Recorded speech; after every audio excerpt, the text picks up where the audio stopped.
Hello friends, welcome to my YouTube channel. In this video, we will discuss about Christopher Marlowe, his biography and his works. Christopher Marlowe is a writer of Elizabethan age and he is known for tragedies. In his lifetime, he wrote only tragedies. He was also known as the father of English tragedies and he is one of the university wits. So let's start today's video. So Christopher Marlowe, he was baptized on 26 February 1564 and Shakespeare को भी उनकी जो baptise जो date थी वो 26 अप्रैल 1564 ही थी, यानी कि इन दोनों में कुछ 2 महीने ये क्रिस्टोफर मार्लो बड़े थे विलियम शेक्सपियर से। एंड इनकी डेथ हुई है 30 मई 1593 को। तो इनका जो टोटल लाइफ स्पेन था वो 29 ईयर्स का ही था। 29 ईयर में ही इनकी डेथ हो गई थी।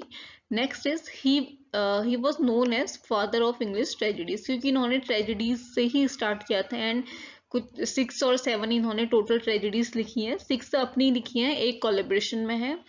Next he was regarded as the master of blank verse. इन्होंने अपने वर्क्स ब्लैंक वर्स में ही लिखे, स्टार्टिंग ही की थी इन्होंने ब्लैंक वर्स में लिखने की। ब्लैंक वर्स क्या होता है? It was a poem without rhyme, जिसमें राइम नहीं होती लेकिन आयम्बिक पेंटामीटर होता है। ये क्वेश्चन भी पूछा जाता है कि व्हाट इज ब्लैंक वर्स, जिसमें काफी ज्यादा मतलब ऑप्शन इस तरीके से आते हैं कि a poem without rhyme and without metre, a poem does have metre but no rhyme. तो इसमें राइम तो नहीं होती है बट आयम्पिक पेंटामीटर होता है। जो थीम्स होती थी क्रिस्टोफर मार्लो के प्लेस की, वो जैसे devil worship, homosexuality and Jews के प्रति एक नफरत टाइप की, इस टाइप की थीम्स जो है मार्लो के प्लेस में देखी जाती थी। एंड ये एक यूनिवर्सिटी विट्स भी थे। यूनिवर्सिटी विट जो है वो मैं आगे आपको बताऊंगी, मैंने उसमें पूरा एक बनाया हुआ है। नेक्स्ट जो इनका पॉपुलर प्ले था, जिसको डॉक्टर फॉस्टस के शॉर्ट शॉर्ट नेम से जाना जाता है, उसका पूरा टाइटल था the tragical history of doctor Faustus. And Ben Jonson को जो इनका राइटिंग स्टाइल था ये ब्लैंक वर्स वाले, ये काफी पसंद आया था, इसलिए इन्होंने उसको बोला था Marlowe's mighty lines. Ben Jonson ने इसके इनके लिए ये लाइंस यूज की थी। एंड इनका जो प्ले था ज्यू ऑफ माल्टा, वो शेक्सपियर के मर्चेंट ऑफ वेनिस के लिए एक सोर्स बना था। शेक्सपियर ने वहां से काफी सारी चीजें ली थी। तो ये क्रिस्टोफर मार्लो की कुछ एक बायोग्राफी थी। अब आगे हम इनके वर्क्स के बारे में पढ़ते हैं। नेक्स्ट इनके कुछ प्लेस देख लेते हैं। इन्होंने टोटल 7 प्लेस लिखे हैं, जिसमें से कि ओनली ये 2 plays, Tamburlaine the great 1 and Tamburlaine the great 2, ये इनकी लाइफ टाइम तक उस टाइम पे ये पब्लिश हुए, और बाकी सारे ही प्लेस पोस्टह्यूमसली पब्लिश हुए। Posthumously means after his death. And पहला जो प्ले है ये Dido the queen of Carthage, ये इनने कोलेब्रेशन में लिखा था with Thomas Nashe. Next is Tamburlaine the great 1 and Tamburlaine the great 2, इसी का सेकंड पार्ट है। Next is the Jew of Malta.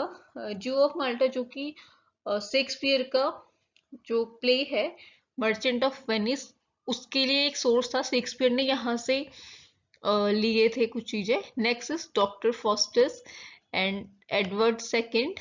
And next is the massacre at Paris. इन्होंने poems भी लिखी हैं जैसे हीरो एंड लिएंडर। अब बात करते हैं यूनिवर्सिटी विट्स की। तो क्रिस्टोफर मार्लो भी एक यूनिवर्सिटी विट्स थे, बट पहले बात करते हैं कि यूनिवर्सिटी विट्स आखिर थे कौन। तो यूनिवर्सिटी विट्स एक ग्रुप था कुछ यंग ड्रामेटिस्ट का, जो कि शेक्सपियर के ठीक पहले आए थे। लंदन आए थे शेक्सपियर के ठीक पहले, मतलब अपना कह सकते हैं कि एक तरह अपना लक आजमाने के लिए ड्रामा के फील्ड में। तो इसमें 7 थे ये टोटल। 6+1 हम इनको कह सकते हैं, बिकॉज 3 इसमें से थे कैम्ब्रिज यूनिवर्सिटी के एंड 3 थे ऑक्सफोर्ड यूनिवर्सिटी के। बट इनमें से एक यूनिवर्सिटी बिट ऐसा था जो किसी भी यूनिवर्सिटी से नहीं था, तो वो था थॉमस किड। थॉमस किड किसी यूनिवर्सिटी पढ़ा हुआ नहीं था, लेकिन फिर भी वो यूनिवर्सिटी बिट्स में से एक था, थॉमस किड। एंड ये जो 3 थे, John Lyly, George Peele and Thomas Lodge, ये तीनों हमारे थे ऑक्सफोर्ड यूनिवर्सिटी के। And Thomas Nashe Christopher Marlowe and Robert Greene, ये तीनों थे कैम्ब्रिज यूनिवर्सिटी के।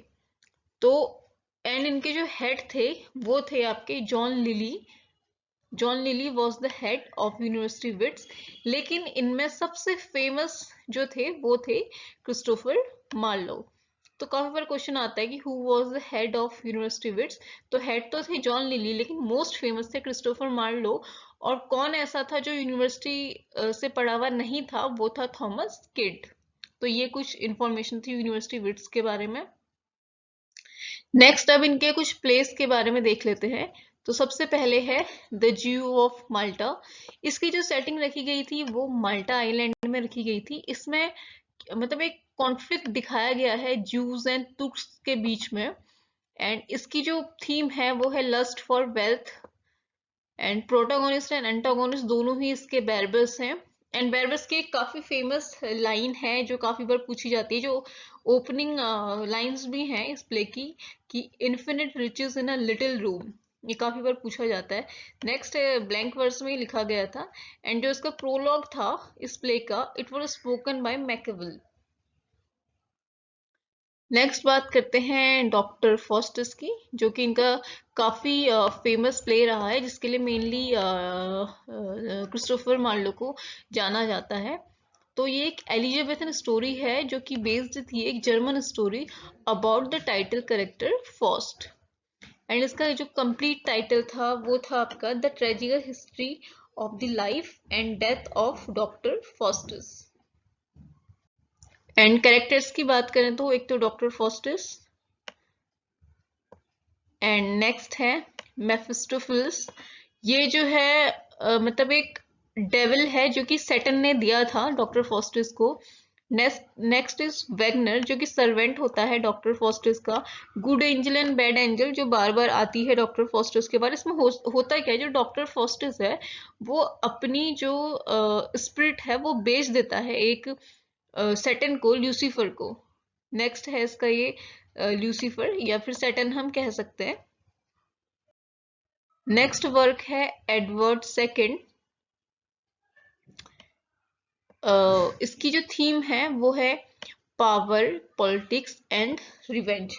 एंड इसका जो सोर्स है, मतलब काफी मटेरियल जो है क्रिस्टोफर मार्लो ने लिया था एडवर्ड सेकंड को लिखने के लिए फ्रॉम राफेल के जो हॉलिनेस क्रॉनिकल्स हैं, जो कि एक सोर्स है। विलियम शेक्सपियर के भी काफी प्लेस का सोर्स है ये।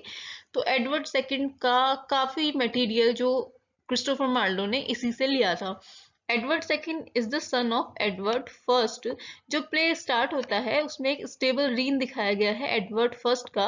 एंड स्टार्टिंग प्ले मतलब प्ले की जो ओपनिंग सीन है उनमें से एक ग्रेव स्टोन सीन भी होता है, जहाँ पे ये लाइंस बोली जाती है कि my father is deceased, come back Gaveston and share the kingdom with thy clearest friend. तो ये भी पूछा जाता है। ग्रेव स्टोन के बारे में पूछा था कि in which play of Christopher Marlowe Gaveston is the character. तो आंसर है Edward second. Next is Dido the queen of Carthage. ये एक ट्रेजेडी होती है, डाइडो जो क्वीन है उसकी ट्रेजेडी है। ये प्ले इन्होंने थॉमस नेस्ट के साथ कोलेब्रेशन में लिखा हुआ था, और ये बेस्ड है वर्जिल के एनेट पे। उनकी बुक थर्ड एंड फोर्थ पे आई थिंक ये प्ले जो है वो बेस्ड है। एंड डीडो जो डाइडो है वो मेन कैरेक्टर है इस प्ले का, जो कि एनिस को लव करती है और वो चाहती थी कि वो उनके साथ कार्थेज में रहे दोनों मिलकर, लेकिन ऐसा नहीं हो पाता। तो एट लास्ट जो डाइडो है वो सुसाइड कर लेती है। तो ये ट्रेजेडी इसमें दिखाई गई है। नेक्स्ट है इन्होंने पोएम्स लिखी थी, दो पोएम्स। एक तो कोलेब्रेशन में थी जॉर्ज चैपमैन के साथ, यही हीरो एंड लिएंडर 1598 में पब्लिश हुई थी। एंड जॉर्ज चैपमैन के साथ ये कोलेब्रेशन में थी। ये स्टोरी है एक ग्रीक मिथ की, जो हीरो एंड लिएंडर के बारे में बताती है उसको इन्होंने दोबारा से बताया था, रीटेल किया था जो ग्रीक मिथ है उसको। नेक्स्ट है इनका जो पोएम है जो काफी फेमस थी, the passionate shepherds to his love. ये 1599 में पब्लिश हुई थी। इसकी जो फर्स्ट लाइन थी इस पोएम की, कि come with me and be my love. ये काफी फेमस लाइन है एंड ये काफी बार पूछी भी जाती है कि come with me and be my love. ये इसकी फर्स्ट ओपनिंग लाइंस हैं। एंड इसके रिप्लाई में, इस पोएम के रिप्लाई में वॉल्टर रेला जो कि एक राइटर थे, उन्होंने एक अपनी पोयम लिखी, the nymph's reply to the shepherd. तो ये क्वेश्चन भी पूछा जाता है कि पोयम का टाइटल क्या था जो उन्होंने एज अ रिप्लाई दिया क्रिस्टोफर मार्लो का work the passionate shepherd to his love को।